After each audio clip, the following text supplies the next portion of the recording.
2022 2025 kimekuwa ni kipindi kizuri zaidi kwangu. Kwa maana katika hichi kipindi tumepokea magari mapya mengi ambayo mengine tumenunua kama halmashauri kupitia mapato ya ndani, lakini kuna magari ambayo tumepokea kutoka serikali kuu.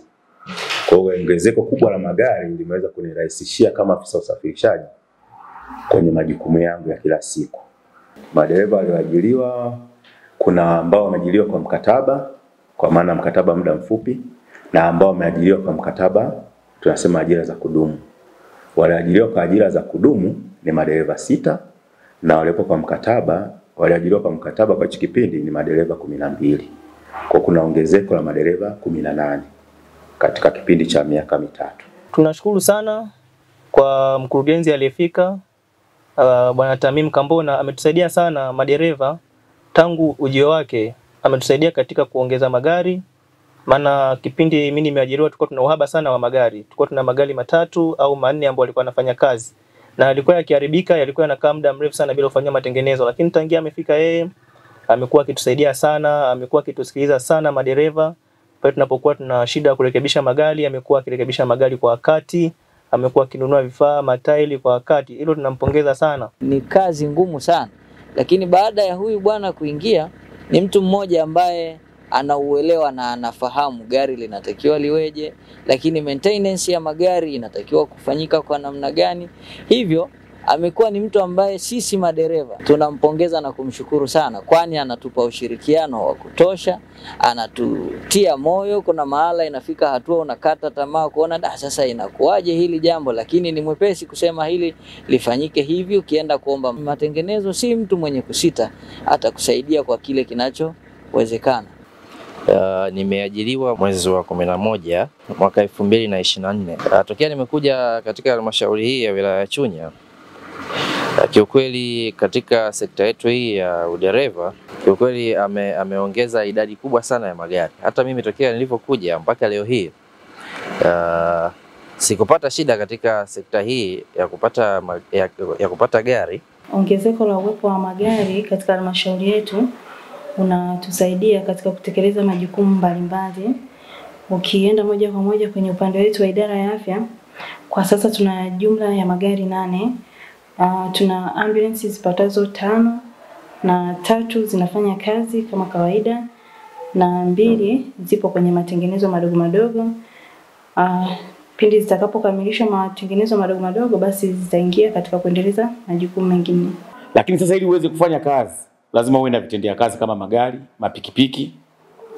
Sasa sisi jukumu letu moja wapo kwanza ni kuhakikisha tunawafikia wananchi wetu kule waliko kwenda kutatua kero zao.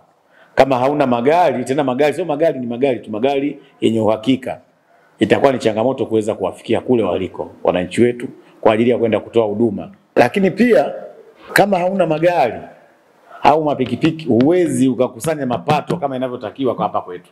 Tunaona sisi mapato tunaendelea kupandisha mapato siku zote ni kwa sababu tumekuwa na ufuatiliaji wa karibu. Utakumbuka kule kwa ukanda wa Kambika Toto, ukifikaga wakati wa mazao tunapeleka Land Cruiser moja inakaaga kule zaidi ya miezi 3. Inakuwa kule inafanya kazi hiyo. Lakini kama tungekuwa na gari 2 au 3 hapa tusingeweza kufanya hivyo. Lakini wakati gari moja ipo kule, utakuta kuna gari zingine bado zipo zinaendelea kuzunguka kwenye maeneo mengine. Kwa hiyo magari sio anasa, ni vitendea kazi. Na leo utaona mimi nimeamua kutoa pikipiki kwa walimu wakuu ambao wako kwenye shule zile ambapo ziko kwenye mazingira magumu. Ukienda huko Mpembe, ukienda huko Manyiri, nilishapata changamoto, na changamoto hii mimi nilipata kutoka kwa mwalimu. Lazima niseme leo.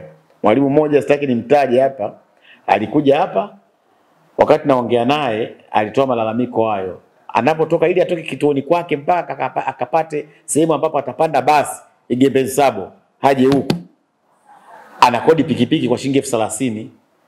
Sasa utajiuliza huyu anapata mshahara wa kiasi gani? Akodi pikipiki 30,000 ndio aje barabara kubwa aweze kupanda basi kuja Chunya kwenye kikao. Kwa maana hiyo atakaporudi tena atapopanda basi ataenda pale tena apande pikipiki arudi tena kwa 30,000 nyingine. Kwa atumie 60,000 kwa kukodi pikipiki, ambapo akija hapa halmashauri wala kurejeshewe. Kwa hiyo ndio hilo utaona nimeanza kununua pikipiki, na pikipiki hizi tawanunulia walimu wakuu wote waliokuwa kwenye mazingira magumu kwanza, waganga wafawizi wote waliokuwa kwenye mazingira magumu, na watendaji wa vijiji wote waliokuwa kwenye mazingira ambayo sio rafiki. tutahakikisha tunawapatia pikipiki hizo ziwasaidie kwenye shughuli zao za kuwarahisishia usafiri. Lakini pia wanatusaidia katika kukusanya mapato. Lakini utaangalia tulinunua matipa. Sisi tulikuwa hapa hata ukitaka kukodi gari kupeleka vifaa, let's say tunajenga kule Kapika Toto. Kupeleka vifaa kule gharama ni kubwa sana. Lakini tuliponunua matipa ya kwetu yanatusaidia kupeleka vifaa kule kwa sababu tunachoweka ni mafuta na kumpa posho dereva.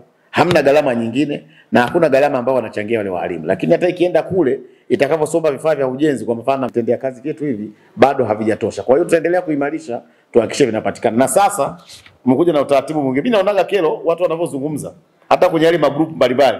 Kwa sababu ninasoma pale naangalia nini wanajadili. Changamoto kero ni ipi? Mimi natoka na kimya kimya vile vile nimeingia mle kimya kimya na ninaondoka kimya kimya naenda kufanyia kazi. Niona kero waweza kuwa wanapiga watu za barabara na nini na nini. Sasa niwahakikishie sasa tunaenda kununua mitambo. Tunaenda kununua grader, tunaenda kununua roller, tutanunua excavator kuhakikisha sasa barabara za Chunya tutazitengeneza wenyewe na mitambo. Tena ni mitambo mipya, sio used.